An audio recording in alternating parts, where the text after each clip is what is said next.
Hello everybody, and welcome back to the Replay for Kids YouTube channel. As always, my name is Kendall, and today I have a video that is going to serve as your quick start guide for all of the equipment that you might need before you participate in a workshop with us or adapt a toy yourself. Now, if you go to our website, replayforkids.org, and check out our toy instructions, which I highly recommend you do, you might find that there is a lot of different ways that we might solve things, depending on what make the toy is, or where we can make a toy exit. So there's certain stuff that I might cover but might not be required. So please double check instructions on the toys that you want to try, because not everybody necessarily needs a Dremel right before they can adapt a toy. You don't need that. It's nice to have, but it's not required. To start out, I'm gonna go ahead and cover what we would consider niche for the average person and all of the things that are required to adapt a toy that you're probably not gonna have around your house. First off is speaker wire. You can get this around your home, just not from anywhere. We use 18 average wire gauge, and we'll get more into average wire gauge when we talk about wire strippers. You don't need it to be that thick, so just regular speaker wire works. It's just best to get it in bulk, and when you adapt a toy,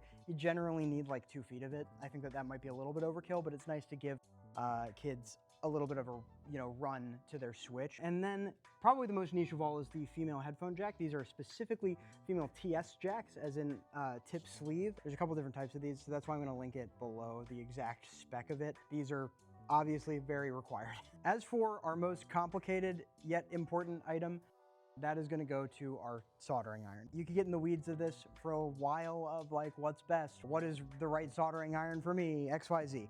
I'm not gonna do that. I still wanna keep this video concise, like I said. So I'm gonna show you the 2 we use in-house and we use pretty reliably, and then we'll go from there. We have been using the Ryobi soldering iron, and we really like these recently because they have the regular power tool battery standard, and these are just great portably. And you can see there's just the 1 cord, stays on a desk, really nice, and they have a variable temperature that is immediately available. And then the ones we've used for a long time and we still do use in-house for plug-in irons, that's gonna be a Weller W60P. They get hotter because they're just direct plug-in, but they have no variable control. As for what is better for you, I would say that the most cost-effective option is going to be the best for you. There's tons of name brands that have soldering irons, and the beauty of what we do at Replay is when you're adapting a toy, you really don't need that high a heat.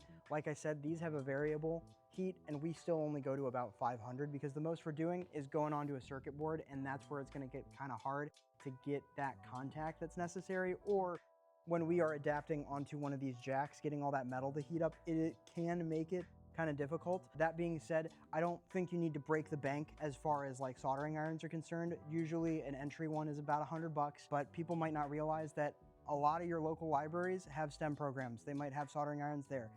Contact your dad, contact your aunt, see if she ever got into jewelry and she might have an extra one. This is a more common tool than I think people give it credit for. And above all else, contact us at Replay. We would love, if you are very interested in this project, to send you out gear for a week and for you to try adapting some toys. We are always trying to see who else is interested in doing this, and we are more than happy to loan you some of the gear to do so. As for the other additional items that are gonna be required for soldering, solder itself, we use this Chipquik lead mixed with flux solder. A lot of the engineers that may have seen this video are going, why are you using flux in it? And that's because it's easier for beginners. It's more comparable when you are more used to how to solder, to maybe use the flux outside of the solder you're using, but we find that this is the best option when you have never soldered before. Highly recommend starting with this. You don't need this big a spool. You can get one that's smaller. And then along with that, helping hands. There are a ton of different types of helping hands. So you can see this one has a magnifying glass with the arms. This one has a bunch of different arms this way. And these are very important when you are soldering, so that you have a third hand to hold wires, hold your jacks, hold anything like that. This is a really popular one. This is the one I use in my own toolkit because it has 4 of them. You can manipulate them however you want. They even have different attachments, but you can even just make them. It's actually not that expensive to make something like this, and they are really like comparable. You could find all different types that might suit your needs, but just know that there are different types. You're gonna want a stand for your iron if it's not already built into its design, and then of course a sponge that is going to wick away any solder that you might have extra that's stuck on your iron. You wanna make sure that your iron doesn't have all of that built up on it. One last item that I do wanna recommend is going to be a solder removal tool. More commonly, a lot of people use soldering wick. I kinda like the solder sucker, not just because it's fun, but also because it's really effective. With this, you just press the button and it's gonna suck any of that excess solder up. I just highly recommend one of these because it's nice to be able to basically hit Control Z. You want to be able to hit undo if a lot of it builds up. It's really common when you haven't soldered a lot before. I finished the recording, and then I did forget one major item. Ladies and gentlemen, always solder over a mat. Please get a work mat, or if you do not have a more utility-focused area, as I say in our safety video, please solder over a mat. You do not want to just like get solder all over your kitchen table. This is just like placemats, like kids' placemats we've bought from, I believe, Drug Mart at some point. There are tons of different solutions to this. Just please do not solder on not a workstation in any capacity. Wire strippers are my last kind of complicated. If you've never worked with tools before, you might not know what these are. So these are for specifically stripping your wire to expose the copper wiring that's within it. These will cut, crimp, and you're gonna find the average wire gauge, AWG, for your wire. So this one's 18. And you're gonna expose it like that, right? That's what these are for, and it's pretty critical to the process to be able to, get these open. You can, technically speaking, kind of like cut around them if you have tools, scissors or like diagonal cutters or something, but these are gonna make your life 10 times easier. The thing about average wire gauge is the higher the number, the thinner the wire is. So you'll have, like, this one is 16 to 26, and then you'll a lot of times have one that's like 22 to 36 or something like that. You'll probably want two sizes, and specifically if you got the same wire that we use, 18 average wire gauge. So you just want to make sure that you have wire strippers that are compatible in that way and actually can strip the wires that you need to. Now that I've gone through some of the more niche and complicated things, I'm going to go through a lightning round of stuff that is all very common and very accessible, and nearly everybody has it in their home to some degree. At least I'd hope, right? Sewing kit. This is going to be used for any plush toy because you'll need to be able to cut into the plush toy and you'll want to be able to sew it shut. Screwdrivers. Tons of different types.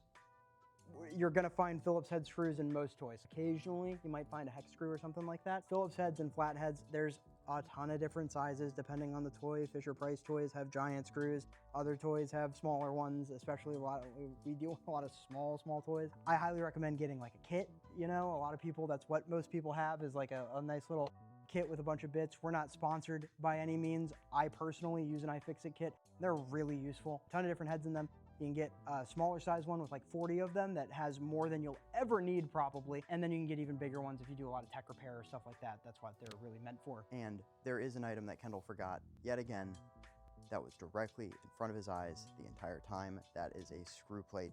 It's a giant magnet, holds everything. Make sure you never lose a screw to the carpet. Coming up next in our lightning round is going to be pliers and diagonal cutters. Needle nose pliers are great. We also occasionally will use tweezers if something's like really small. Both of these combined pretty much cover everything. And then diagonal cutters, we really like these Play-Doh ones, and I have actually seen these more in a lot of repair videos and like tech videos. People really like these Play-Doh ones, and I can see why. They're very compact compared to your average like diagonal cutter. So we love these. These are great. Highly recommend the Play-Doh diagonal cutters. We are not sponsored. Again, we would love to be Play-Doh if you're looking for sponsorship. These are awesome. And for this last section of the lightning round, I'm going to cover like the cheap option and then the more expensive option. Electrical tape is how we cover most things in toys. It can be used for other stuff. We just don't like to keep a lot of exposed wires outside of the ones that we're connecting to like a board or connecting to other wires in the toy. That is, of course, unless you have a hot glue gun. Hot glue to cover contacts in toys is actually our preferred way, and it's also the preferred way to close some toys. Depending on the instructions, it actually might say it requires a hot glue gun. Usually that's because that's the most effective strain relief we can put in the toy. Just be wary that some toys can use them interchangeably, others you might need this, but they're both really good to have. And then a file set to file a notch in toys or file a notch in it for a wire exit. This is the slower option, and then this is the nice and quick option. I really love our handheld Dremels. These are really nice. Dremel as a brand, but not everybody might have access to this, and you don't need it. File set is pretty cheap. You can find it anywhere, and it's just a little bit more effort. Along with the Dremel too, before I forget, safety glasses. One last niche item that I did want to cover, I unfortunately can't really find it in our warehouse right now, but I'm just gonna put it up on screen for you, is heat gun and heat shrink tubing. We get the question posed by a lot of people who've done this, or engineers who show up to our workshops, like, oh, why don't you guys using heat shrink or anything like that? And the real answer is just that people who are new to the process Hot glue is just as effective for the use case that we're talking. If we're just trying to cover up wires, make sure they're not going to go anywhere, it's a cheaper alternative. We use heat shrink on particular toys and particular scenarios, and we'll bring that out to workshops if it's needed. But if you have a heat gun and heat shrink tubing, by all means, and you know what you're doing by connecting those wires using that, great. It's great to have. It makes things really tidy. If you have a lot of wires in a toy, that's when it becomes really nice to not have everything out in weird ways. Really good for that sort of thing. And that, everybody, is everything that you might need to adapt a toy. You don't need to break the bank when going for these, and we are always here, replayforkids.org.